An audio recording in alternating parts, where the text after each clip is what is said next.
ويسر لي أمري واحلل عقدة من لساني يفقهوا قولي. الحمد لله وحده والصلاة والسلام على من لا نبي بعده وعلى آله وأصحابه الذين أوفوا عهده. أما بعد فأعوذ بالله من الشيطان الرجيم. بسم الله الرحمن الرحيم. محمد رسول الله صدق الله العظيم وصدق رسوله النبي الكريم الأمين. إن الله وملائكته يصلون على النبي يا أيها الذين آمنوا صلوا عليه وسلموا تسليما. الصلاة والسلام عليك يا سيدي يا رسول الله وعلى آلك وأصحابك يا حبيب الله. مولاي صل وسلم دائما أبدا على حبيبك خير الخلق كلهم منزه عن شريك في محاسنه فجوهر الحسن فيه غير منقاسم. محمد تاج رسل الله قاطبة محمد صادق الأقوال والكلم.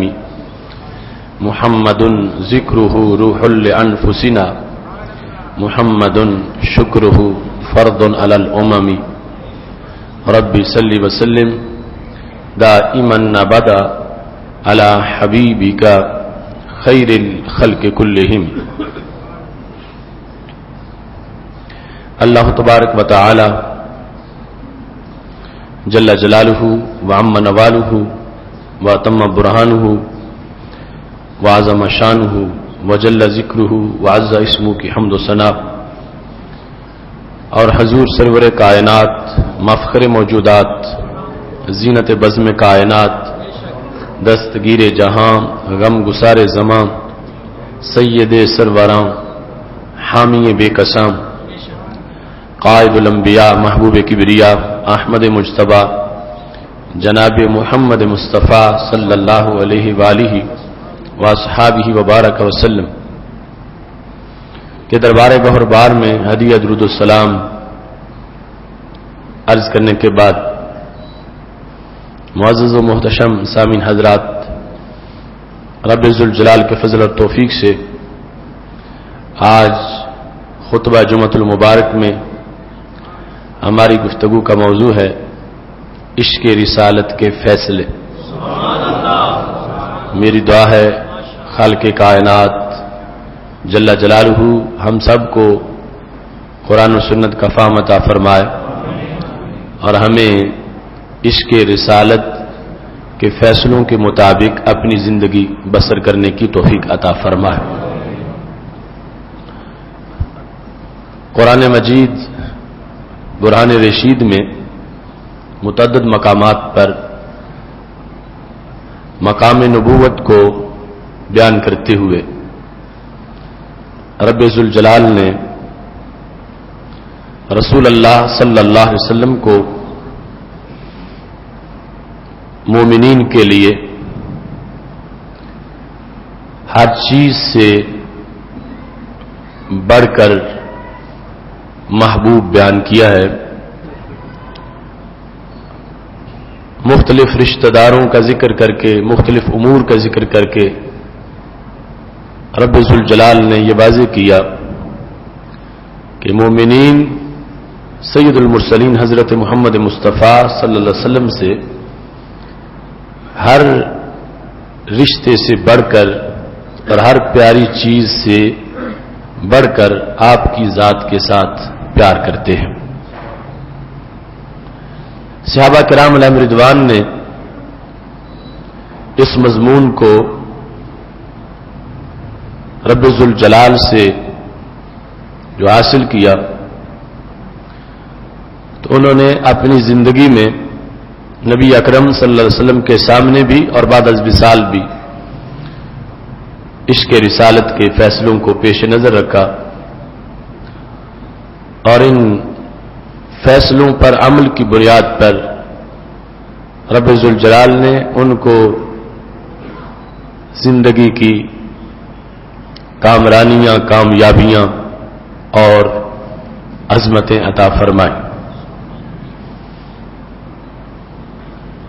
عشق رسالت مآب صلی اللہ علیہ وسلم میں صحابہ کرام علیہم رضوان کا فیصلہ یہ تھا کہ سید عالم نور مجسم شفیع معظم صلی اللہ علیہ وسلم کے تصور کو اور رسول اللہ صلی اللہ علیہ وسلم کے دیدار کو ہر پریشانی کا حل سمجھتے تھے، اور ہر پریشانی سے بچاؤ کے لیے اس تصور کو اپنے لیے ڈھال سمجھتے تھے۔ قاضی ایاز رحمہ اللہ نے شفا میں یہ بیان کیا ہے کہ سیدنا حضرت بلال رضی اللہ تعالی عنہ کے وصال کا وقت جب قریب تھا، لمحہ تودرا بلال، جب موت کا لمحہ آ گیا تو حضرت سیدنا بلال رضی اللہ تعالی عنہ کی اہلیہ محترمہ نے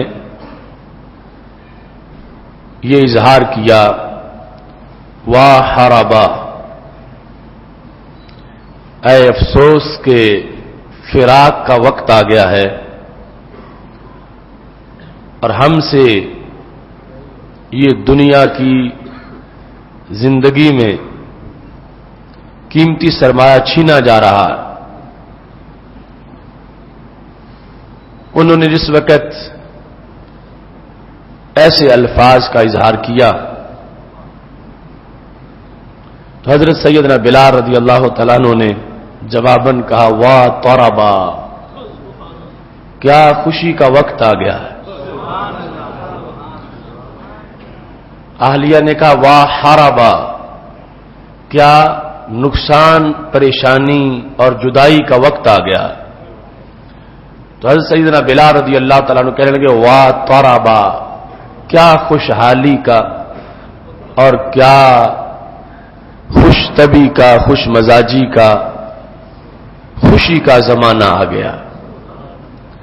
جب حضرت سیدنا بلال رضی اللہ تعالی عنہ نے یہ لفظ بولے تو بظاہر اس ماحول میں کہ جب ایک انسان کی زندگی کا رشتہ ٹوٹنے والا ہے، زندگی ختم ہونے والی ہے اور وہ اس جہان فانی سے کوچ کرنے والا ہے، تو یہ حسرت اور فراق اور پریشانی کے لمحات ہوتے ہیں۔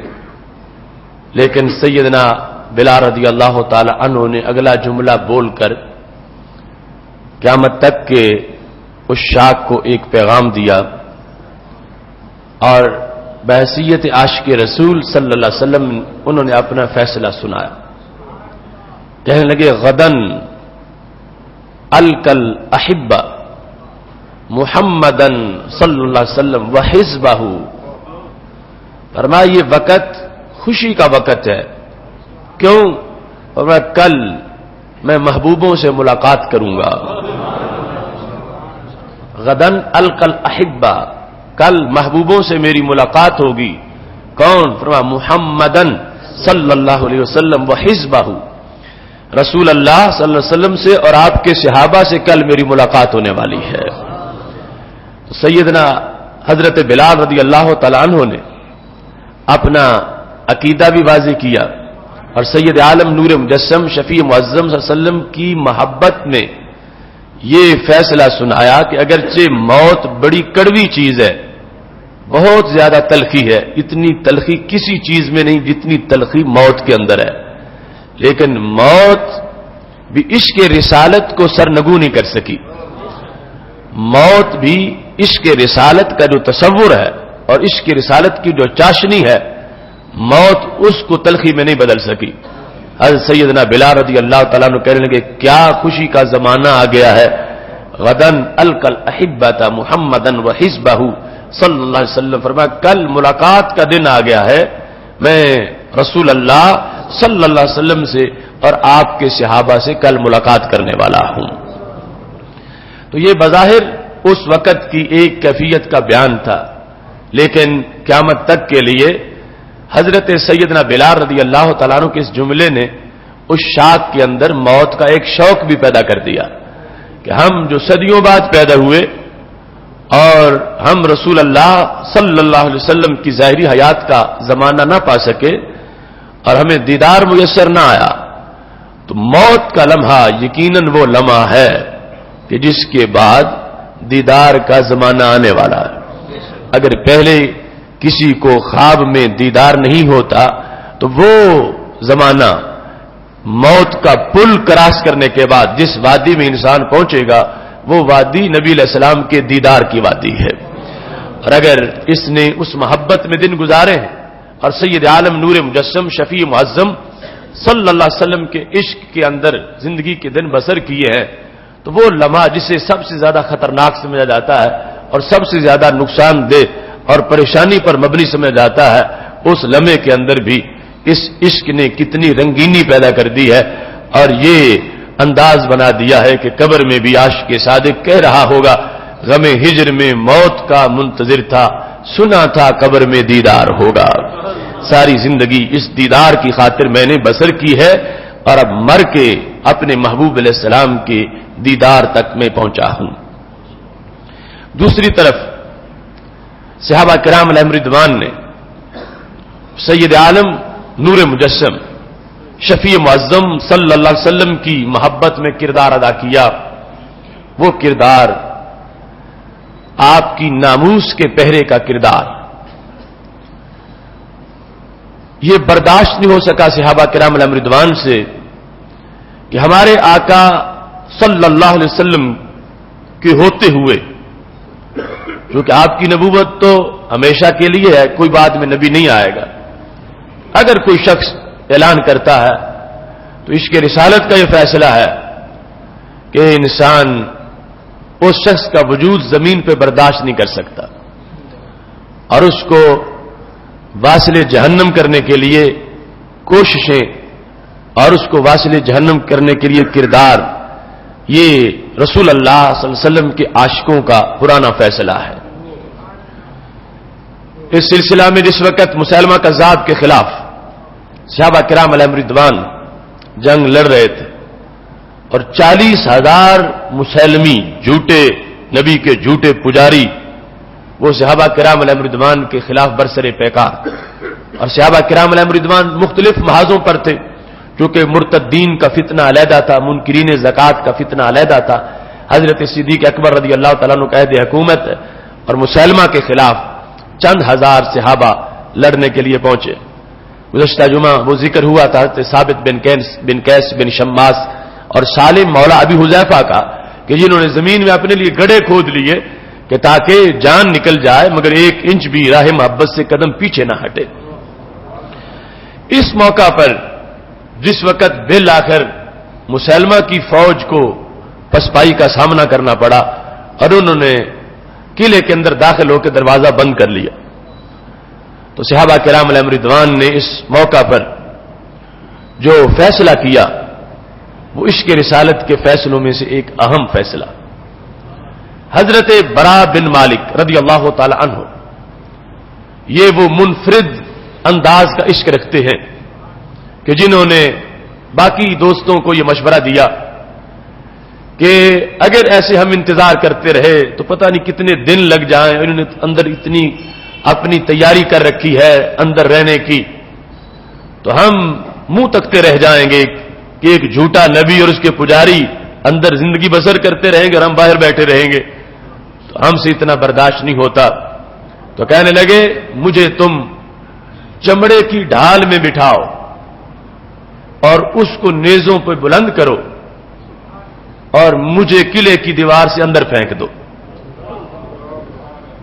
تو چمڑے کی ڈھال، اونٹنی کے چمڑے کی ڈھال، وہ 2-3 ڈھالیں اکٹھی کر کے ان میں حضرت برا بن مالک کو بٹھایا گیا اور پھر 4-5 نیزوں سے سائیڈوں سے اس ڈھال کو اونچا کیا گیا، تو ایک بلندی صحابہ کے قد کی، دوسری ساتھ بلندی نیزوں کی، اتنے میں آپ دیوار تک پہنچ گئے اور انہوں نے ڈھال کو الٹا کر دیا تو حضرت برا بن مالک رضی اللہ تعالیٰ عنہ ایک محمدی اور مصطفی ان کے بڑے قلعے میں عشق کا فیصلہ سنانے کے لیے داخل ہو گئے.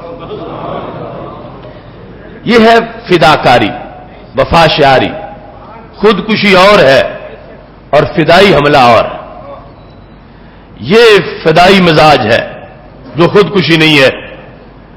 انہوں نے اپنی جان پر کھیل کر قلعے کے دروازے کو کھولنے کا عزم کر رکھا تھا کہ ہم باہر بیٹھ کے ان کو چھٹی دے دے کہ جھوٹے نبی کے جھوٹے پجاری وہ اندر زندگی بسر کرتے رہیں اور ہم باہر دیکھتے رہیں. ایسا ہم سے نہیں ہوتا.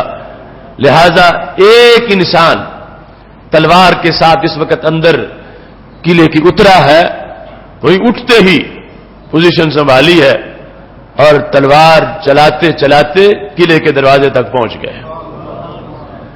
ہزاروں مسلمی ایک مستفوی کی ضربوں کا مقابلہ نہیں کر سکے. حضرت برا بن مالک رضی اللہ تعالیٰ عنہ قلعے کے دروازے پر پہنچ گئے اور اندر سے دروازہ کھول دیا. اب غلامان رسول صلی اللہ علیہ وسلم قلعے میں داخل ہو گئے اور ان جھوٹوں کا جو قوت ان کی باقی تھی وہ بھی ختم کی. مسلمہ کا بھی سر اتارا اور اس بات پر قیامت تک کے لیے اپنا فیصلہ سنا دیا کہ سید عالم نور مجسم شفیع معظم صلی اللہ علیہ وسلم کے ساتھ جو محبت ہے اور عشق ہے اس کا یہ تقاضا ہے کہ ان کے متوازی کسی کو تسلیم نہ کیا جائے. اور یہ عشق کا تقاضا ہے کہ ایسے جو توہین کرنے والے لوگ ہیں ان کے خاتمے کے لیے ایک عاشق صادق اپنا کردار ادا کرے. آج اس لحاظ سے بھی ہمارے لیے یہ لمحہ فکریہ ہے. اس امت کے کچھ لوگ جو فریب خوردہ وہ سلمان رشدی کو تو گستاخ سمجھتے ہیں مگر کسی قادیانی کو گستاخ نہیں سمجھتے، کسی مرزائی کو گستاخ نہیں سمجھتے. ہر قادیانی سلمان رشدی سے بڑا گستاخ رسول ہے. سید عالم نور مجسم شفیع معظم صلی اللہ علیہ وسلم کی نبوت اور ختم نبوت کا جو تاج ہے اس کی جلوہ گری کے بعد جو شخص بھی ایسا دعویٰ کرتا ہے اور جو اس کا حامی بنتا ہے وہ یہ نہیں کہ کہہ دو کہ صرف اس نے کسی کو نبی مان لیا ہے، کوئی جرم نہیں کیا یا کوئی توہین نہیں کی. یہ تو سب سے بڑی توہین ہے. یہ ہزار گالی سے بھی بڑی گالی ہے. اور یہ آج امت کے مزاج کے اندر بات جو ہے وہ آہستہ آہستہ سرایت کرتی جا رہی ہے کہ رکھ رکھاؤ کی پالیسی اختیار کی جائے اور برداشت کر لیا جائے اور چھوڑ دیا جائے. تو صحابہ کرام علیہم رضوان کا جو عشق رسالت کا فیصلہ تھا اس فیصلے کی روشنی میں یہ بات ازہر من الشمس ہے کہ اگر وہ کردار ادا کرنا مشکل ہے کسی سے تو کم از کم نفرت والا کردار تو ادا کرے، کم از کم ان سے اجتناب والا کردار تو ادا کرے، کم از کم ان سے حد درجہ کی جو نفرت ہے وہ تو ظاہر کرے. سید عالم نور مجسم شفیع معظم صلی اللہ علیہ وسلم کے گستاخ قادیانیوں مرزائیوں کے ساتھ کھانے میں بیٹھ جائے، ان کے گھر چلا جائے، انہیں اپنے گھر بلا لے، یہ کسی بھی مومن برحق کا کردار نہیں ہو سکتا.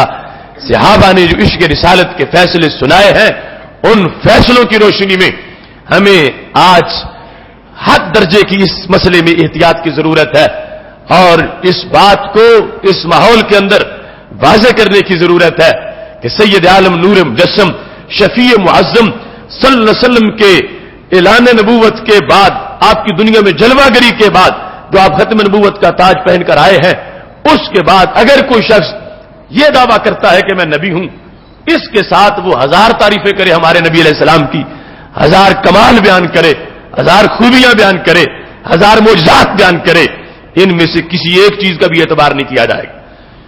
اس کا وہ جرم ان تمام تعریفوں سے بھاری ہے، اس کی وہ گالی ان تمام محامد و محاسن کے لفظوں سے بھاری ہے. اس واسطے اگر کوئی قادیانی اس انداز میں تمہیں مطمئن کرنا چاہتا ہے کہ میں حضرت محمد صلی اللہ علیہ وسلم پر 1000 مرتبہ دن میں درود پڑھتا ہوں، میرے پاس ان کی سیرت کی کتابیں ہیں، میں ان کا نعت خوان ہوں اور میں یہ کام کرتا ہوں، میں وہ کام کرتا ہوں، ان میں سے کسی چیز کا 1% بھی اعتبار نہیں ہوگا شرعی طور پر. اس کا قادیانی ہونا، مرزائی ہونا، اس جھوٹے مجرم کو نبی تسلیم کرنا، یہ سب سے بڑی گالی دی ہے اس نے ہمارے محبوب علیہ الصلوۃ والسلام کو. اس گالی کے ہوتے ہوئے اس کی طرف سے جو کچھ بھی وہ حربے استعمال کرتا رہے، اس کو کوئی فریب خوردہ مومن اپنے لیے ایسا نہ سمجھے کہ یہ لوگ کفریات تک نہیں پہنچے ہوئے اور گستاخ نہیں ہیں، بلکہ اس کو یہ حتمی طور پر اپنے ذہن میں بات رکھنی چاہیے کہ یہ 1000 گالی سے بھی بڑی گالی ہے جو اس مرزا نے دی ہے دعوی نبوت کر کے، اور جو اس کے ماننے والے نے ہر منٹ میں ہمارے نبی علیہ الصلوۃ والسلام کو وہ گالیاں دے رہے ہیں مرزا کو نبی سمجھتے ہوئے. اس واسطے کبھی بھی عاشق صادق غلام رسول اور عاشق نبی علیہ السلام کا ایسے مجرموں کے ساتھ کوئی بھی نرم رویہ نہیں ہو سکتا.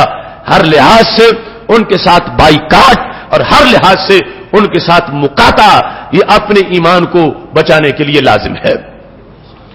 دوسری طرف جو فتنہ پوری گلوبل ویلی میں ان قادیانیوں کے ذریعے سے یا یہود ہنود کی طرف سے جو پھیلایا جا رہا، اس کے لحاظ سے بھی اس کے رسالت کے فیصلے ہمیں ذہن میں رکھنے چاہیے. حضرت عمیر رضی اللہ تعالیٰ عنہ نابینا صحابی تھے. ایک روایت کے مطابق انہیں پتہ چل گیا کہ مدینہ شریف کی ایک نواحی بستی میں ایک عورت رسول اللہ صلی اللہ علیہ وسلم کے خلاف بولتی ہے اور لوگوں کو ترغیب دیتی ہے. تو کہتی ہے یہ عام سے انسان ہے، انہیں کچھ لوگوں نے ایسے بڑھا چڑھا کے پیش کر دیا ہے. تنقید کرتی تھی اور تنقید پر برانگیختہ کرتی تھی. حضرت عمیر نے نظر مان لی کہ جس دن نبی علیہ الصلوۃ والسلام بدر سے واپس مدینہ شریف پہنچیں گے تو میں اس عورت کا سر اتاروں گا. ایک معذور انسان کے عشق کا یہ فیصلہ تھا. کیسے ہو سکتا ہے کہ یہ توہین بھی کرے اور زندہ بھی رہے؟ تو حضرت عمیر کو پتہ چل گیا کہ سید عالم نور مجسم شفیع معظم صلی اللہ علیہ وسلم کی واپسی بدر سے ہو گئی ہے. اسی رات اس عورت کے گھر پہنچ گیا. اس کا نام اسماء بنت مروان تھا. معذور انسان رات کے وقت اس گاؤں میں پہنچا. گاؤں میں جا کر اس گستاخ عورت کا گھر تلاش کیا اور گھر تلاش کرنے کے بعد اس کی چارپائی کو تلاش کیا. چونکہ اسلام نے جو قوانین رکھے ہیں اس میں یہ اندھا دھند موت یہ تو کفار کے لیے بھی نہیں، کافر ہونا اور ہے اور کافر ہو کے پھر گستاخ رسول ہونا اور ہے. مطلقاً کافر تو سارا گھرانہ تھا جہاں حضرت عمیر داخل ہوئے، لیکن آپ نے ہر ایک پر حملہ نہیں کیا. آپ نے اس عورت کی چارپائی تلاش کی. بچے کو دودھ پلا رہی تھی، لیٹی ہوئی تھی. آپ نے اسے بلا کے آواز چیک کی کہ واقعی وہ ہے جو نبی علیہ السلام کے خلاف گانے گاتی ہے اور لوگوں کو ترغیب دیتی ہے گالیاں دینے پر. آپ نے جب یقین کر لیا کہ میں گستاخ عورت تک پہنچ گیا ہوں، اس کے بعد تلوار اس کی چھاتی پہ رکھی اور دونوں طرف سے تلوار کو دبایا. حضرت عمیر کا زور بازو تھا کہ تلوار اسماء بنت مروان کے بدن کو کاٹ کے چارپائی تک پہنچ گئی. حضرت عمیر رضی اللہ تعالیٰ عنہ نے رب کا شکر ادا کیا کہ میں نے جو فیصلہ کیا تھا اس کے مطابق میں نے عمل کر لیا ہے. اسے مار کے نکلے ہیں اور مدینہ شریف راتوں رات پہنچ گئے. نماز فجر مسجد نبوی شریف میں پڑھی جا رہی تھی. ادھر سے سرکار نے سلام پھیرا ہے، ادھر سے حضرت عمیر پہنچ گئے.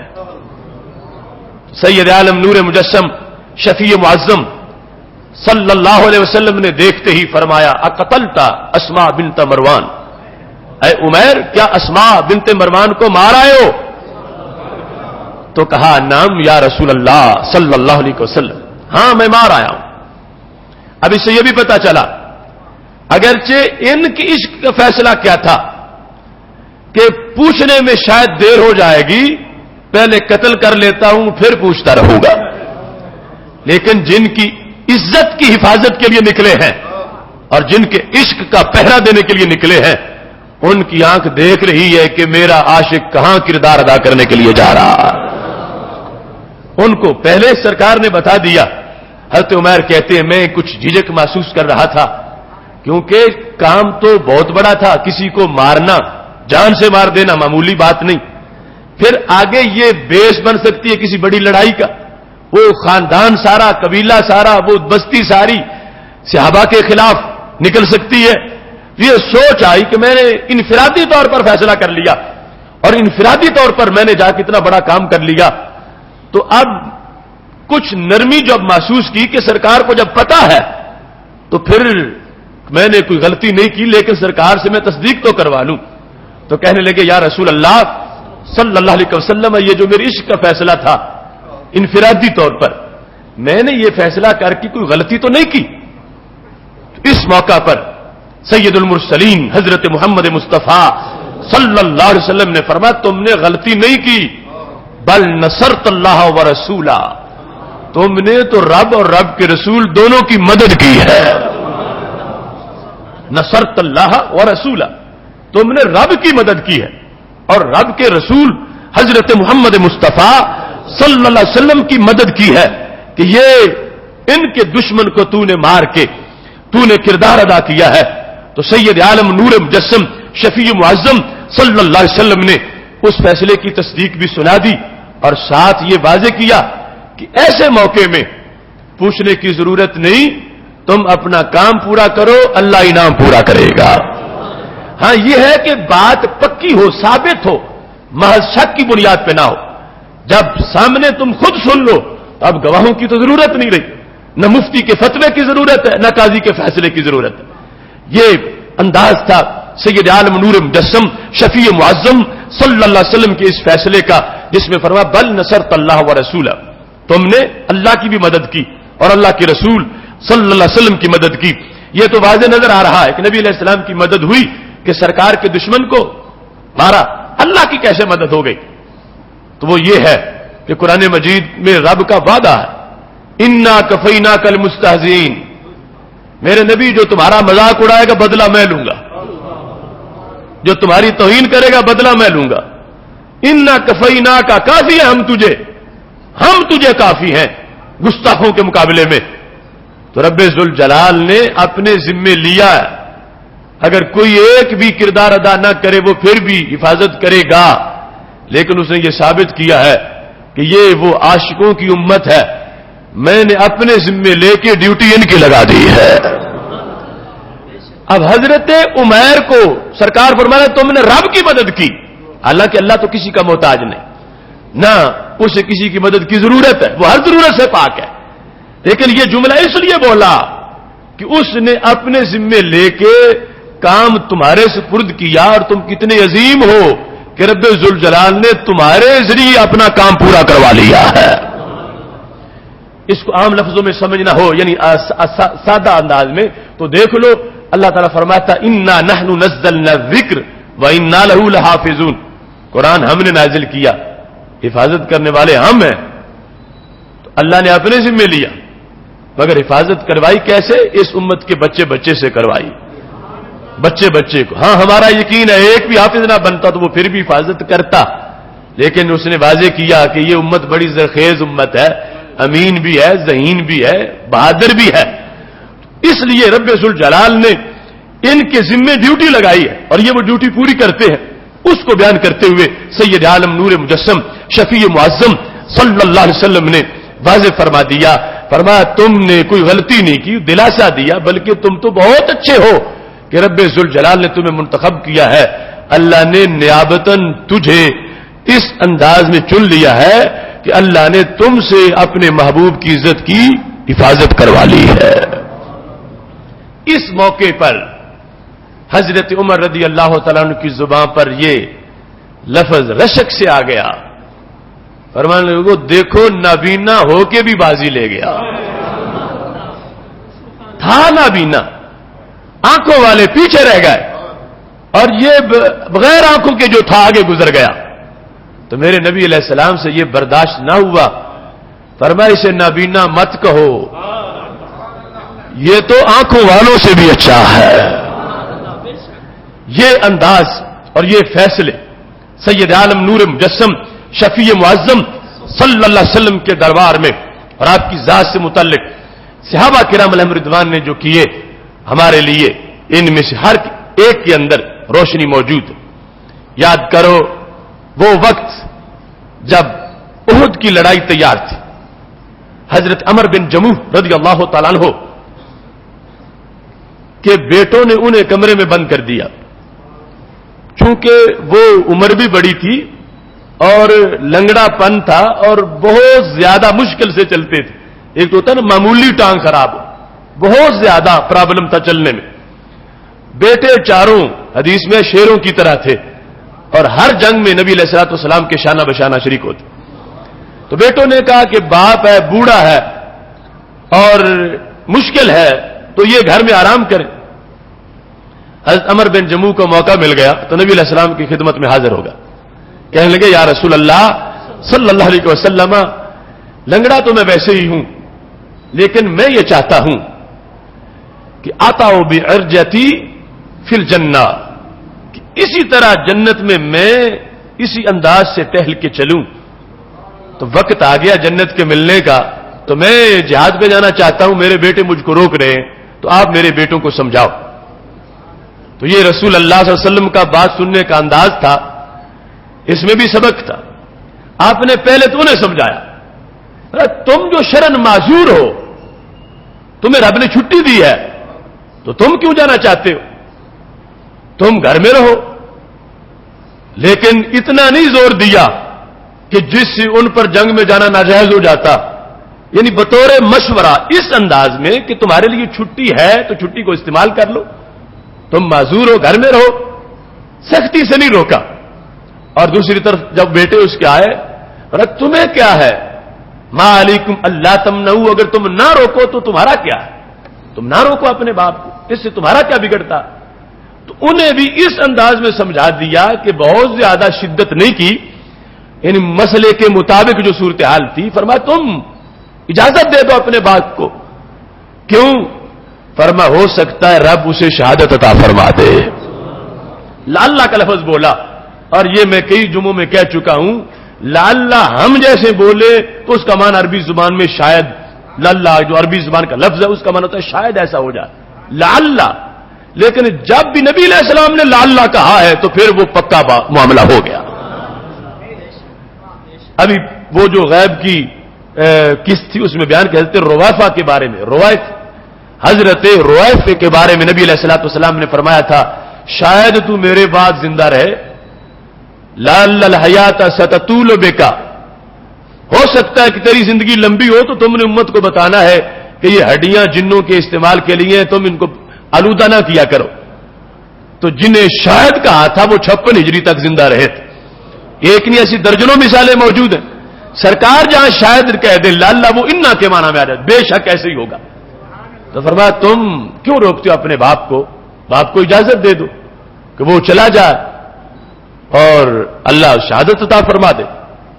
تو حضرت عمر بن جموح رضی اللہ تعالی عنہ کے بیٹے بھی تیار ہو گئے، ٹھیک ہے کہ ہمارے والد صاحب اگرچہ بوڑھے ہیں لیکن چلے جائیں۔ تو کیا ہوا، حضرت عمر بن جموح نے جب سے تلوار پکڑی تو عشق رسالت کا فیصلہ سنا، احد کی طرف جاتے وقت ایک دعا مانگی، اللہم ارزقنی الشہادۃ ولا تردنی خائبا الی اہلی، میرے اللہ تو مجھے شہادت دے اور مجھے ناکام بنا کے میرے گھر واپس مت لوٹا۔ ہر بندہ یہ چاہتا ہے کہ میں جاؤں تو سلامتی سے واپس آ جاؤں۔ عمر بن جموح نے کہا کہ اگر میں واپس آیا صحیح سلامت میں سمجھوں گا میں ذلیل ہو گیا ہوں، لا تردنی خائبا، میری امیدوں پہ پانی پھر جائے گا اگر میں واپس گھر میں آ گیا، تو اے اللہ مجھے اسی میدان میں شہادت عطا فرما۔ کیا اطمینان ہے عشق رسالت میں، اور کیا لذت ہے حب نبی علیہ السلام۔ سید عالم نور مجسم شفیع معظم صلی اللہ علیہ وسلم کے دشمنوں کے خلاف لڑنے کا جو جذبہ تھا، کتنی اس کے اندر سکون کی دولت موجود تھی۔ ایک طرف وہ موقع جب صحابہ کا لشکر نکلا تھا مدینہ شریف سے اور موتا میں جا کے لڑنا تھا، حضرت عبداللہ بن رواحہ رضی اللہ تعالی عنہ لشکر میں موجود تھے اور کمانڈروں میں سے تھے. چونکہ نبی علیہ السلام دیکھ رہے تھے کہ کیا ہوگا. پہلے جھنڈا زید نے پکڑنا ہے, زید بن حارثہ نے. وہ شہید ہو جائے تو پھر حضرت جعفر طیار نے پکڑنا ہے. اس وقت طیار نہیں, فوت ہونے کے بعد طیار بن گئے. تیسرے نمبر پر فرمایا عبداللہ بن رواحہ نے پکڑنا ہے. یہ محبوب علیہ السلام نے ان کے درجے بیان کر دیے تھے. یہ عبداللہ بن رواحہ جس وقت اب مدینہ شریف سے لشکر باہر نکل رہا ہے تو یہ عادت تھی اہل مدینہ کی کہ وہ فوجیوں کو رخصت کرتے تھے اور رخصت کرتے وقت ان کو دعا دیتے تھے.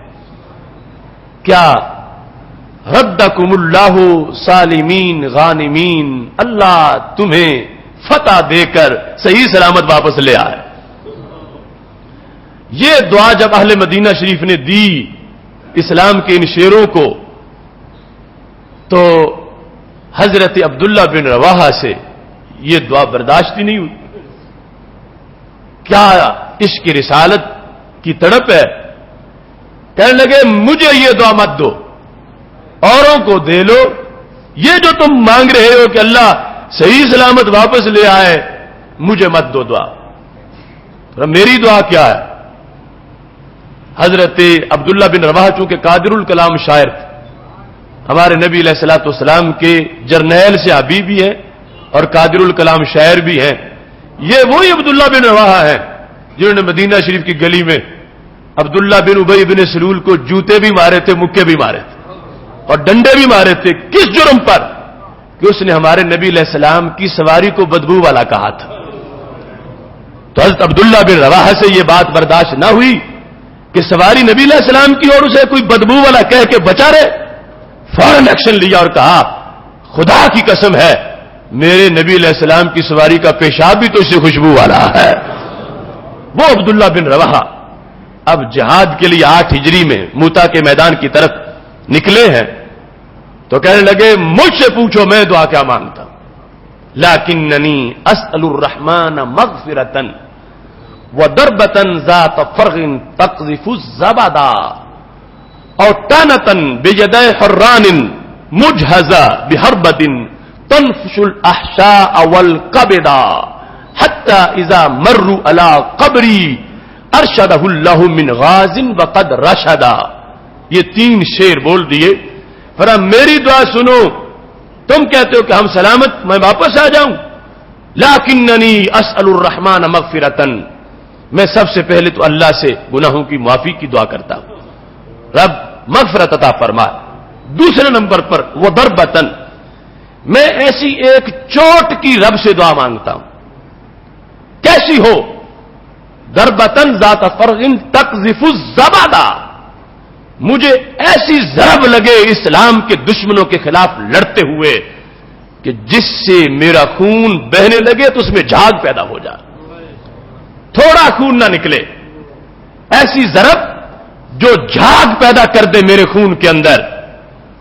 او تانتن, یا حرانی قبیلے کا جو مقابلے میں لوگ تھے ان میں سے کسی کی نیزے کی ایسی مجھے تان نوک لگے.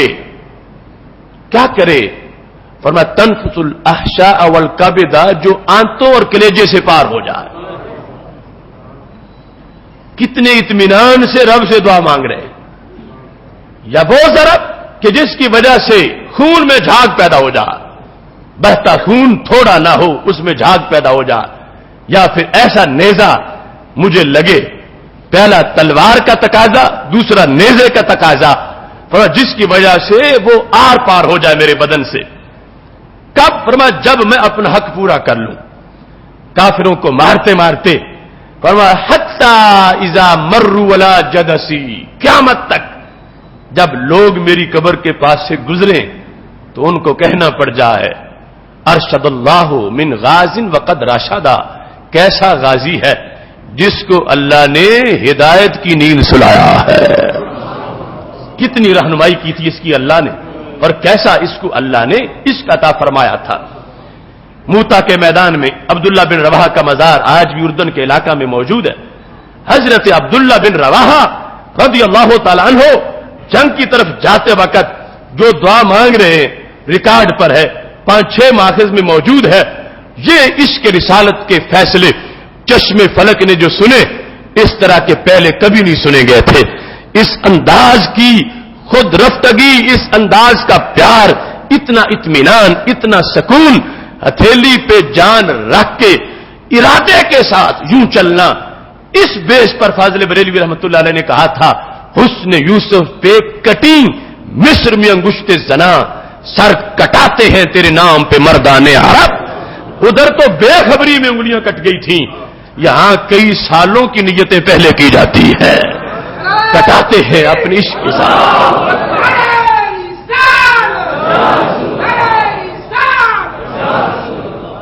سید عالم نور مجسم شفیع معظم صلی اللہ علیہ وسلم کی محبت کے فیصلے صحابہ کرام علیہم رضوان کی زبان سے کتنے عظیم ہیں. ابن رواحہ نے یہ کہا اور عمر بن جموع نے احد جاتے وقت یہ کہہ دیا لا تردنی الی اہلی خائبہ، میرے اللہ مجھے ناکام گھر میں واپس مت لانا، مجھے وہی رکھنا، میں شہید ہو جاؤں. اور اس کے بعد تلوار لے کے نکلے ہیں تو وہ وقت شہادت آ گیا. میرے محبوب علیہ الصلوۃ والسلام نے جو خبر دی تھی وہ بات پوری ہوئی.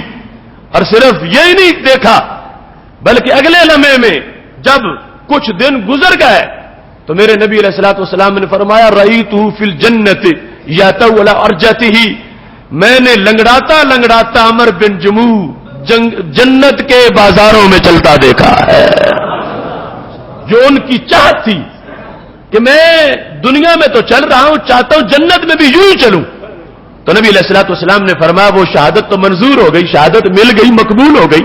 میں نے اپنی آنکھوں سے عمر بن جموع کو دیکھا ہے، وہ اسی انداز میں جیسے دنیا میں چلتے تھے اسی طرح میں نے ان کو جنت میں چلتے دیکھ لیا ہے. کیا فیصلے کی گھڑی تھی جس وقت حضرت زید بن دسنہ رضی اللہ تعالیٰ عنہ ایک تاریخ رقم کر رہے تھے. حضرت زید بن دسنہ رضی اللہ تعالیٰ عنہ کو حرم شریف سے گرفتار کر لیا گیا. حضرت ابو سفیان رضی اللہ تعالیٰ عنہ نے ابھی کلمہ نہیں پڑھا تھا. حضرت زید بن دسنہ کو حرم سے باہر نکالا گیا، جو جاہلیت میں بھی حرم کا ایک احترام ان لوگوں کے نزدیک تھا کہ یہاں قتل نہیں کرنا، باہر جا کے قتل کرنا. یہ جو تنعیم والا ایریا ہے جہاں مسجد سید عائشہ صدیقہ رضی اللہ تعالی عنہا ہے، یہ قریب ترین جگہ جہاں حدود حرم ختم ہوتی ہیں، جہاں سے عمرے کا احرام باندھا جاتا، وہاں حضرت زید کو پہنچایا گیا. اب مکہ شریف میں سارے دشمن نبی علیہ السلام کے جو تھے، چونکہ سرکار تو مدینہ شریف میں تھے اور حضرت زید مکہ شریف میں پکڑے گئے. اب ماحول سارا بڑا تپش آمیز تھا. حضرت زید اکیلے ہیں اور سارے مخالفین ہیں، اور یہ پتہ چل گیا کہ میری موت کا وقت آ گیا اور ابھی سر میرے تن سے جدا کر دیا جائے. اس اہم موقع پر آپ کا انٹرویو کیا گیا. حضرت ابو سفیان رضی اللہ تعالیٰ عنہ نے پوچھا اتحب ان محمدن صلی اللہ علیہ وسلم عندنا نضرب عنقہ وانک جالس فی اہلک، تم اس وقت اپنے گھر میں آرام سے بیٹھے ہوتے اور تمہارے نبی علیہ السلام ہماری قید میں ہوتے، ان پر ہم تلوار تان کے کھڑے ہوتے، تو ان دو میں سے تمہیں کون سی چیز پسند ہے؟ ہر انسان کو جان پیاری ہوتی ہے، اہل و عیال سے پیار ہوتا. تو یہ کہ انشدک اللہ، حضرت ابو سفیان کہنے لگے میں تجھے رب کی قسم دے کے کہتا ہوں، جس رب کو تم ایک مانتے ہو اس کی قسم ہے کہ تم نے جھوٹ نہیں بولنا. دل کی بات بتا دو، نہ تو ہم مدینہ شریف جاؤ گے، نہ تمہاری شکایت لگے گی، نہ تمہیں جواب دینا پڑے گا. جو دل میں ہے وہ بتاؤ. ایک یہ ہے کہ تم موت کا انتظار کر رہے ہو اور تمہارا کوئی پرسان حال اس وقت ان میں سے نہیں ہے، سب دشمن بیٹھے ہیں تمہارے. اور ایک یہ ہے کہ تم بڑے آرام سے بیٹھے ہوتے اپنے گھر میں اور تمہارے نبی علیہ السلام اس جگہ ہوتے جہاں تم ہو. دل تمہارا کیا بولتا ہے وہ ہمیں بتاؤ. بظاہر تو تم ہو سکتا ہے کچھ اور کہہ دو، لیکن دلی جو حالت ہے وہ بیان کر. تو حضرت زید بن دسنہ نے قسم اٹھا کے کہا واللہ ما احب ان محمدا صلی اللہ علیہ وسلم فی مکانہ الذی فیہ تصیب شوکۃ وانی جالس فی اہلی، خدا کی قسم ہے یہ حادثہ جس کا تم ذکر کر رہے ہو یہ تو بڑی دور کی بات ہے. ہمیں تو یہاں تک بھی برداشت نہیں ہوتا ہمارے نبی علیہ السلام گھر میں بیٹھے ہوں اور وہاں ان کو کانٹا چبھ جائے اور ہم آرام سے اپنے گھروں میں بیٹھے رہے، یہ بھی نہیں ہو سکتا. یعنی ایک معمولی سی کانٹے جتنی بھی تکلیف انہیں پہنچے اور ہم کہیں کوئی بات نہیں، ہم گھروں میں آرام کرتے، ہم نہیں آرام سے بیٹھے. اپنے گھر میں ان کو کانٹا چبھ جائے، ہم پھر بھی اپنے گھروں میں نہیں بیٹھیں گے. کہاں وہ کہ جو تم بیان کر رہے ہو کہ تم گرفتار کر لو، اور یہ لفظ جو تم بول رہے ہو تلوار تمہارے ہاتھ میں ہو، اور ہم بے خبر ہو کے بیٹھے رہے. ہم ان سے جدا نہیں ہو سکتے. جو دلوں میں محبت ہے وہ ہمیں کسی حالت میں بھی ان سے جدا کرنے والی نہیں ہے. جادو وہ جو سر چڑھ کے بولے، حضرت ابو سفیان نے بھی کلمہ نہیں پڑھا تھا، مگر یہ بات انہیں تسلیم کرنی پڑی. اس بڑے مجمع میں جہاں تے زید بن سنہ کا سر اتارا جانا تھا، ابو سفیان کو یہ کہنا پڑا، ما رأیت احد من الناس یحب احدا کحب اصحاب محمدن صلی اللہ علیہ وسلم. میں نے آج تک کسی انسان کو کسی سے اتنا پیار کرتے نہیں دیکھا جتنا صحابہ اپنے نبی سے پیار کرتے ہیں صلی اللہ علیہ وسلم.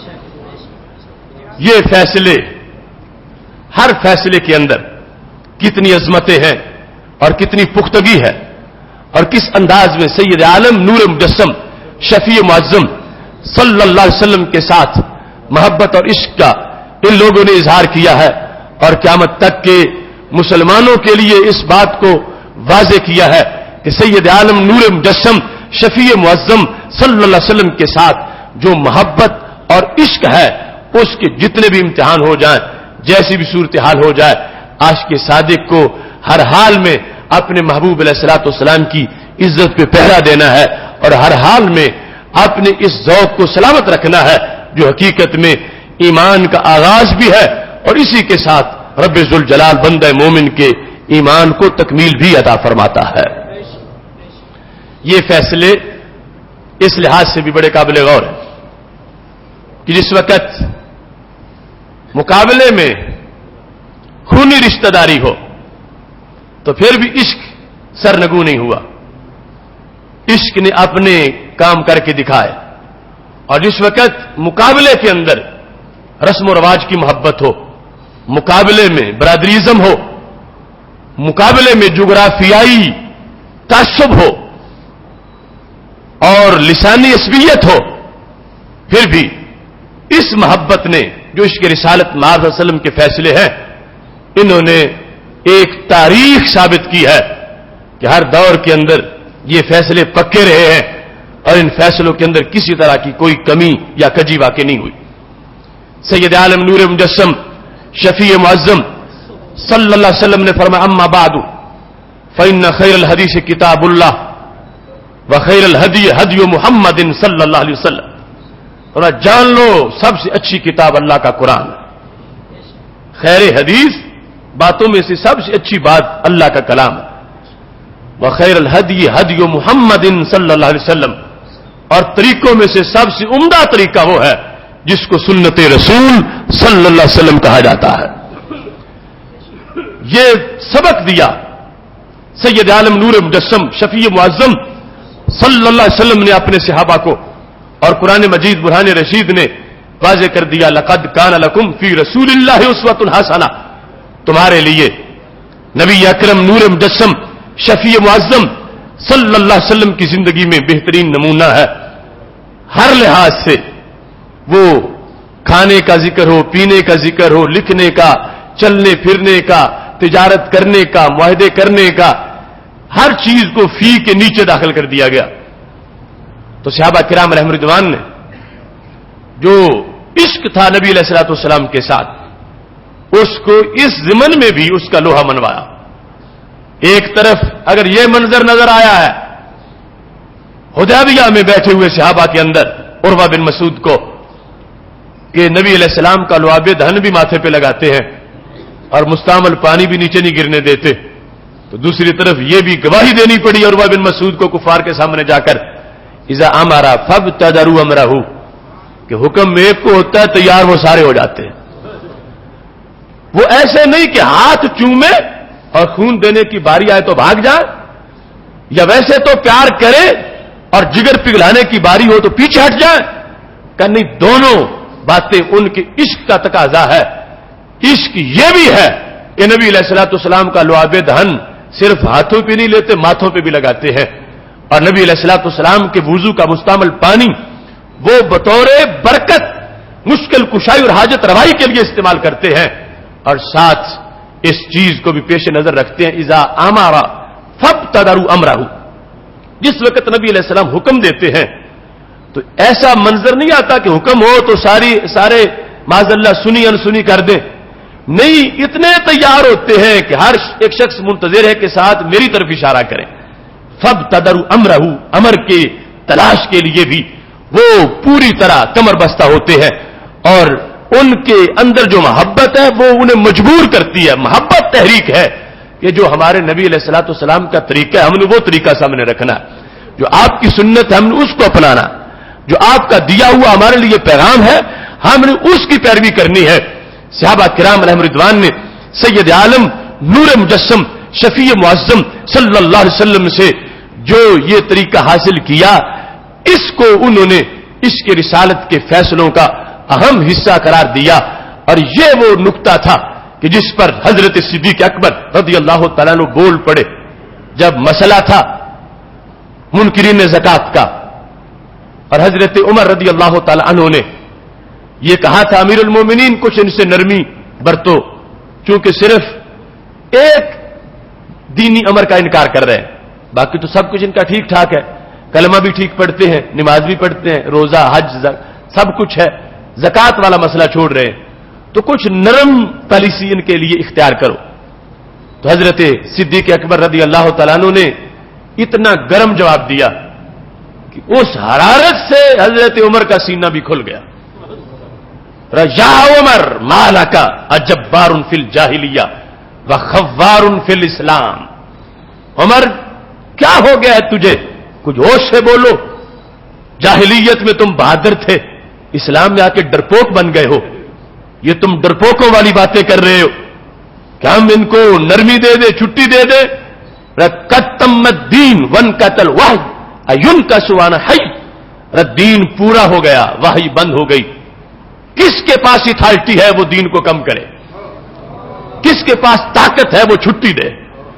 کس کے پاس یہ گنجائش ہے کہ وہ لوگوں کے لیے اس میں اپنی طرف سے کوئی رستے نکالے جس سے لوگوں کو چھوٹ مل جائے؟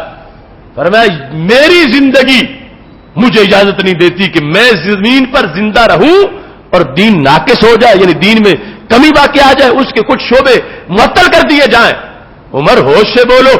جبار فی الجاہلیہ وخوار فی الاسلام، جاہلیت میں نہ ڈر اور اسلام میں ڈرپوک، یہ کیسی تم باتیں کرتے ہو؟ تو حضرت عمر رضی اللہ تعالیٰ عنہ نے کہا میں اپنی پوری زندگی کو حضرت صدیق کی ایک دن پہ وارنے کو تیار ہوں. باقاعدہ مشکات شریف میں یہ لفظ موجود ہے. فرمایا ساری راتیں میری اگر حضرت صدیق اکبر کی ایک رات کے برابر ہو جائیں جو غار والی تھی تو میں سمجھوں گا مجھے مفید سودا رہا، اور میرے سارے دن اگر حضرت صدیق اکبر کے ایک دن کے برابر ہو جائیں تو میں سمجھوں گا میں کامیاب رہا. پوچھا گا کون سا دن؟ وہ دن جس دن وہ عمر کہ جن کی تجویز پر ایتیں اترتی تھیں اور جنہیں صاحب الہام کہا گیا تھا، وہ عمر بھی مسئلہ نہیں سمجھ سکا. میں مناظرہ کر رہا تھا امیر المومنین سے، کوئی نرمی کرو، کلمہ دیکھو، ان کا کلمہ گو ہے. اور جس نے کلمہ پڑھا نبی علیہ السلام نے فرمایا اس کا خون معاف ہے، محفوظ ہے، اس کے خلاف تلوار نہیں چلائی جائے گی. تو ابو بکر یہ منکرین زکات تو کلمہ پڑھنے والے ہیں، تم کیوں کہتے واللہ لو قاتلنہم، خدا کی قسم لو منعونی عناکا، اگر ساری زکات دے کے بکری کا بچہ بھی نہیں دیں گے زکات کا تو میں سر اتاروں گا. ان کا کلمہ دیکھو، بکری کے بچے پر تم سر اتارنے کو تیار ہو گئے ہو. تو کہتے مجھ جیسا انسان حدیث کا مطلب نہیں سمجھ سکا تھا. فرمایا ساری تعریفیں اس خدا کی ہیں کہ جس نے حضرت صدیق اکبر کا سینہ مجھ سے پہلے کھول رکھا تھا، اور ان کے سمجھانے پہ مجھے حدیث کی سمجھ آئی. کہتے صدیق اکبر نے کہا یہ اس وقت ہے جب تک وہ ضروریات دین میں سے کسی کے منکر نہ بنے تو پھر کلمے کا اعتبار ہے، اور اگر ضروریات دین میں سے ایک چیز کی بھی منکر بن جائے تو کلمہ نہیں ہے. فرض زکات ضروریات دین میں سے ہے. اس کے منکر ہوں تو پھر بھی ہم کہہ دیں کہ کلمہ پڑھا, وہ کلمہ غیر معتبر ہو گیا, اب اس کلمے کا کوئی اعتبار نہیں رہا. اس واسطے اگر یہ نہیں دیں گے تو میں ان کے خلاف جہاد کروں گا. تو حضرت عمر رضی اللہ تعالیٰ عنہ نے کہا کہ میں پوری زندگی پر یہ دن اپنی پوری زندگی پر حضرت صدیق اکبر کی زندگی کا یہ دن وزنی سمجھتا ہوں, کیونکہ اگر ان کو بھی اس مسئلے پہ سٹینڈ لینے کی طاقت نہ ہوتی تو دین تو اس دن ختم ہو جاتا. پہلے زکات کی چھٹی والے تھے, پھر کچھ نماز کی چھٹی والے آ جاتے, کچھ حج کی چھٹی والے آ جاتے. حضرت صدیق اکبر نے کہا نہیں یہ میرا ضمیر مانتے ہی نہیں, میں چھٹی نہیں دوں گا. بیس کیا تھی؟ حضرت صدیق اکبر رضی اللہ تعالیٰ عنہ اس امت میں عشق رسالت میں پہلے درجے پر موجود تھے. اس عشق رسالت نے فتوے میں بھی رہنمائی کر دی. اس عشق رسالت کی بیس پر حضرت صدیق اکبر رضی اللہ تعالیٰ عنہ نے حضرت عمر جیسے انسان کی بھی آنکھیں کھولی, جو خود مانتے ہیں کہ میرا سینہ ان کے لفظوں سے کھل گیا, جو حضرت صدیق اکبر کا پہلے کھلا ہوا تھا. حدیث میں نے بھی سنی ہوئی تھی, حدیث انہوں نے بھی سنی ہوئی تھی, مگر مطلب جو حقیقت میں تھا وہ انہوں نے بیان کیا.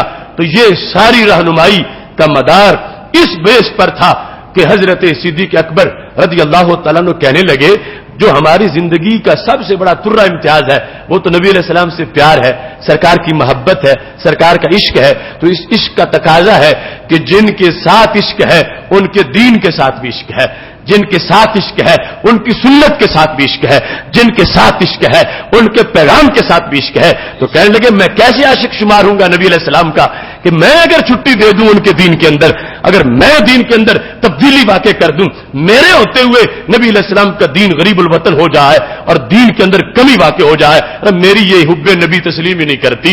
اس واسطے حضرت صدیق اکبر رضی اللہ تعالیٰ عنہ نے یہ فیصلہ سنا دیا اور جہاں جہاں تک پیغام پہنچا ان کو واضح کیا کہ یہ دعویٰ عشق نبی علیہ الصلوۃ والسلام اور عشق رسالت کا جو تقاضا ہے وہ یہ ہے کہ جن سے پیار ہے ان کے دین کو غالب کرنا ہے, ان کے دین پر پہرا دینا ہے, ان کی اداؤں پر عمل کر کے ان اداؤں کو زندہ رکھنا ہے, ان کی سنت پر عمل کر کے ان سنتوں کو زندہ رکھنا ہے. یہ تھا عشق رسالت کا فیصلہ جو امیر المومنین حضرت صدیق اکبر رضی اللہ تعالیٰ عنہ نے پڑھ کے سنایا. آج تک اس فیصلے کی صدائے بازگشت سنائی دے رہی ہے, جس سے جہاں جہاں تجدید کی ضرورت تھی مطالب کے لحاظ سے فوراً ہو گئی. اور پھر وہ جملے تو اتنے عظیم ہیں. جس وقت حضرت اسامہ نے یہ کہا تھا امیر المومنین میری ایک تجویز ہے, سن لو, حکم تمہارا ہے. چونکہ حضرت اسامہ رضی اللہ تعالیٰ عنہ کو ہمارے نبی علیہ السلام نے وفد لشکر دے کے روانہ کیا تھا. آخری جو گفتگو تھی وہ یہی تھی, انفذو جیش اسامہ تھا, بھیجو لشکر اسامہ کو. یعنی یہ جاتے وقت بھی جذبہ دیا کہ میں بیمار ہو گیا ہوں, تمہیں یہ نظر آ رہا ہے کہ میں دنیا سے جا رہا ہوں, تو پھر بھی میں تمہیں پیغام دے کے جا رہا ہوں کہ میرے بعد بھی تم نے امت کا کارواں چلا کے رکھنا ہے. ایسی حالت میں بھی میں لشکر بھیجوں گا تاکہ امت کو پتا چلے کہ اگر حادثہ ہو گیا تو پھر بھی آخری وقت کی نصیحتیں بھی یاد رکھنی ہیں. ابھی لشکر چلا تھا شام کے رستے پر, مدینہ شریف سے چند میل کے فاصلے پر تھا. نبی علیہ الصلوۃ والسلام کا وصال ہو گیا, لشکر واپس آ گیا, حضرت اسامہ کا لشکر. تو آ کے کہا امیر المومنین, حضرت صدیق اکبر جب امیر المومنین بنائے گئے تھے تو کہا جو حکم تو گے ہم ویسے ہی سمجھیں گے جیسے سرکار دو عالم صلی اللہ علیہ وسلم کا حکم ہے. ہم اس سلسلہ میں کوئی کسی طرح کی کمی نہیں آنے دیں گے, چونکہ آپ نائب بنے ہو, آپ خلیفۃ الرسول علیہ السلام, ہم نے آپ کے ہاتھ پر بیعت کی ہے, حکم آپ کا چلے گا. لیکن میری تجویز تو سن لو, اس وقت شام میں جانا یہ مناسب نہیں ہے. دارالحکومت مدینہ شریف ہے, فوج شام میں بھیج دو, پیچھے باغی مدینہ شریف پہ حملہ کر دیں تو پھر کیا بنے گا. چونکہ خبریں آ گئیں کہ کچھ لوگ جنہوں نے تلوار کے ڈر سے کلمہ پڑھا تھا وہ تو مرتد ہو گئے. اب مرتد اپنی بقا کی جنگ لڑیں گے تو وہ اسلام کے مرکز پہ حملہ کریں گے, اور سارے جرنیل تو شام میں ہوں گے, امیر المومنین تم پیچھے ہوگے, عورتیں ہوں گی, بچے ہوں گے, تو کیا بنے گا مدینہ شریف کا. یعنی یہ تاثر جو بظاہر نظر بھی آ رہا تھا کہ تم بھی شہید ہو جاؤ گے، مدینہ شریف پہ قبضہ بھی ہو جائے گا، تو اس واسطے صرف چند دن ہمیں رہنے دو مدینہ شریف، اور اس کے بعد ہم شام چلے جائیں گے، اور حالات کا پتہ بھی چل جائے گا، جو کچھ رد عمل ہونا اتنے بڑے حادثے پر نبی علیہ السلام کی وصال کے بعد ہم اس کا مقابلہ کر لیں گے اور پھر شام جا کے فتح کر لیں گے۔ حضرت صدیق اکبر رضی اللہ تعالیٰ عنہ کا عشق رسالت کتنا مضبوط تھا اور فیصلے کتنے اہم کیے، یہ بھی نگاہ نبوت نے دیکھا تھا، ورنہ جس دن مسلح پہ کھڑا کیا تھا اپنی جگہ اور کہا تھا مرو ابا بکر فلیصلی بالناس، اے میرے علی اور میرے چچا عباس رضی اللہ تعالیٰ عنہ، تم دونوں جا کے ابو بکر صدیق کو لا کے مسلح پہ کھڑا کر۔ حکمت یہ بھی تھی کہ کل ان دونوں میں سے کسی کے بارے میں اگر پہلے نمبر کا کسی نے کال کیا تو یہ کہیں گے ہم تو موجود تھے، غیر حاضر نہیں تھے، صحیح بھی تھے، تو اگر مسلح ہمیں ملنا ہوتا تو کہیں پیغام دینے کی ضرورت کیا تھی، ہم خود ہی کھڑے ہو جاتے۔ ان عظیم ہستیوں کو بھیج کر حضرت صدیق اکبر کو منگوا کے مسلح پہ کھڑا کر دیا۔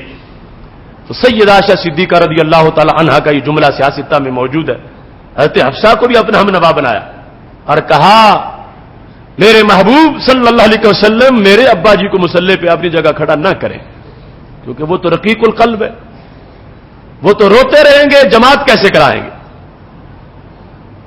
تم انہیں کھڑا نہ کرو۔ خود بھی کہتی ہیں اور حفصہ بھی کہتی ہیں کہ ابو بکر صدیق کو مسلح نہ دو، یہ بوجھ نہیں اٹھا سکیں گے۔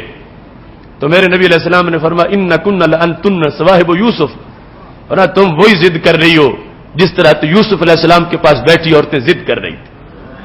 فرمایا یأب اللہ والمؤمنون، فرمایا رب اور کسی کا نام مانتے ہی نہیں ہے۔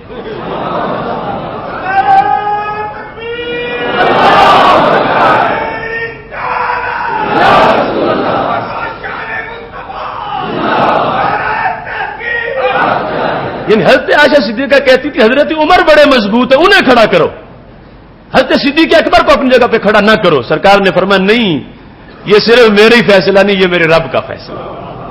اب دیکھو حکمت کتنی تھی، وہ عمر جنہیں مضبوط سمجھا جا رہا تھا جب وہ لڑکھڑائے تو سارا حضرت صدیق اکبر نے دیا۔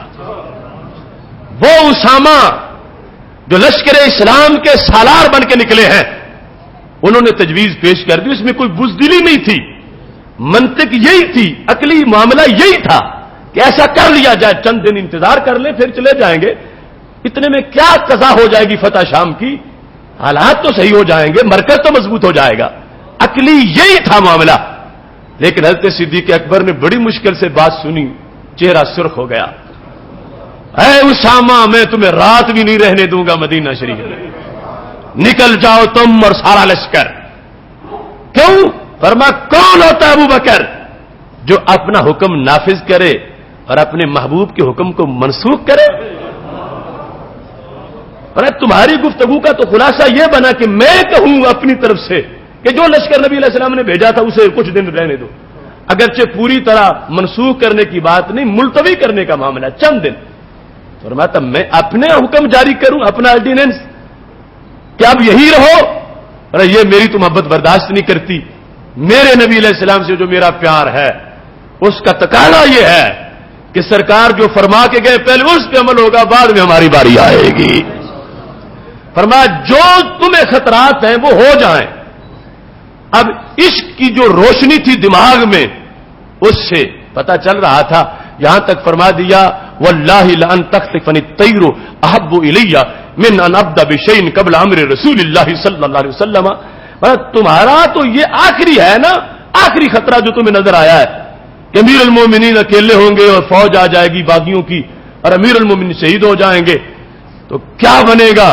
فرمانے لگے خدا کی قسم ہے تم سارے شام میں چلے جاؤ، میں اکیلا مدینہ شریف میں رہوں گا، اگر باغیوں نے مجھے شہید کر دیا اور اس انداز میں کہ مجھے کفن پہنانے والا بھی کوئی نہ ہوا، اور اس انداز میں کہ مجھے دفن کرنے والا بھی کوئی نہ ہوا، اس انداز میں کہ تمہارے امیر المومنین صدیق کے بدن سے کبے بوٹیاں نوچ رہے ہوں، اور اب مجھے یہ برداشت ہے، مگر محبوب کے حکم کو ملتوی نہیں کر سکتا۔ واللہ لان تخطفنی الطیر، پرندے مجھے نوچ کے لے جائیں میری بوٹیوں کو، یہ پسند ہے، لیکن میں سرکار کے حکم کے آگے اپنا حکم نہیں لگاؤں گا کہ وہ حکم ملتوی ہو جائے اور میں اپنا حکم چلا دوں، اور ایسا نہیں ہو سکتا۔ تو سیدنا صدیق اکبر رضی اللہ تعالی عنہ نے یہی فیصلہ کیا کہ اگرچہ حالات جو بھی ہیں لیکن میں تمہیں نہیں رہنے دوں گا، چلو شام کی طرف۔ تو جو حضرت صدیق اکبر نے کہا اسی میں بالآخر حکمت ظاہر ہو گئی کہ شام والوں کو پیغام پہنچا کہ اللہ تعالیٰ کے رسول حضرت محمد مصطفیٰ صلی اللہ علیہ وسلم ہمارے اوپر حملہ کروانا چاہتے تھے، لیکن رب نے مہلت ہی نہیں دی اور لشکر کا رستے میں تھا اور واپس ہو گیا۔ تو وہ اپنے طور پر جشن منانے کے موڈ میں تھے کہ باقی تو ان کے حملے ہو گئے، ہم بچ گئے ہیں، اور اب وہ دنیا سے چلے گئے، کون اٹھے گا؟ سال لگ جائیں گے، صدیاں لگ جائیں گی، پھر جا کے ان کو حوصلہ ملے گا تو شاید کوئی تیار ہو کے آئے، اب تو آ ہی نہیں سکتا کوئی۔ یہ ان کا مزاج تھا۔ ایک لمحے میں خبر یہ پہنچی اور انہوں نے سوچنا شروع کر دیا، دوسرے لمحے میں شام کے بارڈر پر اسلام کے شیروں کی آواز پہنچ گئی۔ یعنی مدینہ شریف سے شام تک وصال نبی علیہ السلام کی خبر پہنچنے میں جو دن لگے، اتنے دن ہی لشکر کے پہنچنے میں بھی لگے، اور تھوڑا سا تقدم و تاخر تھا کہ انہوں نے سنی وصال نبی علیہ السلام کی خبر اور خوشی منا رہے تھے، اور اتنے میں چمکتی تلواریں بھی پہنچ گئیں۔ اب ڈگمگا گئے، کہنے لگے ہم تو سمجھتے تھے کہ کئی سالوں تک نہیں اٹھیں گے، اور ان کو تو اللہ کے نبی علیہ السلام اتنے جذبے دے کے گئے ہیں، یہ پھر ہمیں مارنے آ گئے ہیں۔ یہ وہ بیس تھی کہ اپنے آپ کو سنبھالے نہیں دے سکے، اور شام پورے کا پورا ان شیروں کے سامنے سرنگوں ہو گیا ہے۔ اور اگر دوسری صورتحال ہوتی تو پھر ہو سکتا ہے دن گزر جاتے تو صورتحال اور طرح کی بن جاتی اور فتح مشکل ہو جاتی۔ تو بیان کرنے کا مقصد یہ ہے کہ فیصلہ دیکھو عشق رسالت کا، جس میں صرف ایک طرح کی نہیں جامعیت ہے، پورے دین کے ساتھ جو پیار ہے، یہ عشق رسالت کا فیصلہ۔ نبی علیہ السلام کا دین آج بے گھر ہو جائے، بے گھر رہے، اور ہم عشق رسالت کے دعوے دار بنے رہے تو یہ موافقت نہیں ہوگی، فیصلے کی مناسبت نہیں ہوگی۔ جن سے پیار ہے ان کی ہر ہر ادا سے پیار ہونا چاہیے، ان کی ہر ہر حکم سے پیار ہونا چاہیے، ان کی شریعت کے ہر ہر باب سے پیار ہونا چاہیے، ان کے طریقے سے پیار ہونا چاہیے، محبوب علیہ السلام کی کہ اسوہ حسنہ سے پیار ہونا چاہیے۔ یہ عشق رسالت کے فیصلے جو حضرت صدیق اکبر اور دیگر صحابہ کرام علیہم رضوان جو پڑھ کے سنا رہے ہیں اور بتا رہے ہیں، ان کا تقاضا ہے۔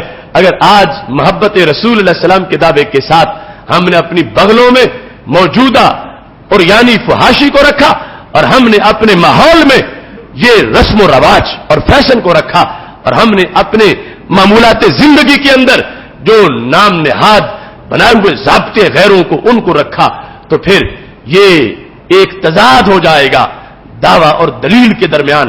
ہمیں اپنے دعویٰ پر دلیل دینی ہے تو اپنے کردار سے دلیل دینی ہے، اس دعویٰ حب نبی علیہ السلام پر دلیل پیش کرنی ہے، اپنے عقیدہ و عمل کی روشنی میں دلیل پیش کرنی ہے۔ جس طرح حضرت صدیق اکبر رضی اللہ تعالیٰ عنہ اس وقت کہ اب کہا گیا تھا کہ مسلح پہ کھڑا نہ کرو، یہ تو رقیق القلب ہے، بوجھ نہیں سنبھال سکیں گے، ثابت کیا ہوا کہ جب سارے بوجھ ان کے کندھے پہ آئے تو یہی تھے جنہوں نے امت کی کشتی کو سہارا دیا اور اس کو کنارے پہ لگایا۔ فتنہ ارتداد بھی تھا، منکرین زکات بھی تھے، مدعیان نبوت بھی تھے، بیرونی محاذوں پہ جہاد بھی تھا، اندرونی طور پر احکامات کی تنفیذ بھی تھی، ہر چیز کو پورا کیا۔ بیس عشق رسالت کی تھی، جس کی بنیاد پر انہیں سب سے بڑا مقام ملا، جو دوسری جگہ موجود ہے حدیث شریف میں۔ فرمایا ابوبکر صدیق رضی اللہ تعالیٰ عنہ زیادہ نمازیں پڑھنے سے آگے نہیں گزر گئے اور زیادہ روزے رکھنے سے آگے نہیں گزر گئے۔ زیادہ سے مراد یہ نہیں کہ فرائض میں کوئی کمی ہے، وہ تو پورے ہی ہے، اس کے علاوہ نفلی روزے، نفلی نمازیں، اور حضرت صدیق اکبر رضی اللہ تعالیٰ عنہ ان نفلی نمازوں یا روزوں کی وجہ سے دوسروں سے آگے نہیں گزرے، لیکن شیء وقر فی قلبہ، پر ان کے دل میں ایک چیز ہے جس نے سب سے آگے ان کو بڑھا دیا ہے، وہ ہے عشق نبی علیہ الصلوۃ والسلام کا وہ انداز جس کو امام بنا کر انہوں نے فیصلہ کیا۔ جب حضرت عمر جیسے لوگ ان کو ساز باز کر رہے تھے، بالآخر اس عشق کی روشنی میں ان کی بھی اصلاح ہوئی. فرمایا یہ نہیں ہو سکتا، دین جو مکمل ہوا اب میں اس کو ناقص ہوتا دیکھ کے چپ کر جاؤں کہ جو کرتا پھرے. فرمایا ایسا نہیں ہوگا. اور جو حکم دیا نبی علیہ الصلوۃ والسلام نے، فرمایا اس حکم کو میں اپنے حکم پر مقدم نہیں کر سکتا. آج کی اس گفتگو کی ایک مناسبت اس لحاظ سے بھی ہے کہ حضرت غازی عامر عبد الرحمان چیمہ رحمہ اللہ تعالی نے جو ناموس رسالت کے لیے قربانی دی تھی، کل ان کا یوم عرس تھا. ان کی اس عظیم قربانی کے تذکرہ اور ان کی اس مشن کی وضاحت کے لیے آج ہم نے اس موضوع کو رکھا. اللہ ان کے مرکز پرنور پر کروڑوں رحمتیں نازل فرمائے اور خالق کائنات جل جلالہ ہم سب کو اپنا کردار ادا کرنے کی توفیق عطا فرمائے. وآخر دعوانا ان الحمد للہ رب العالمین.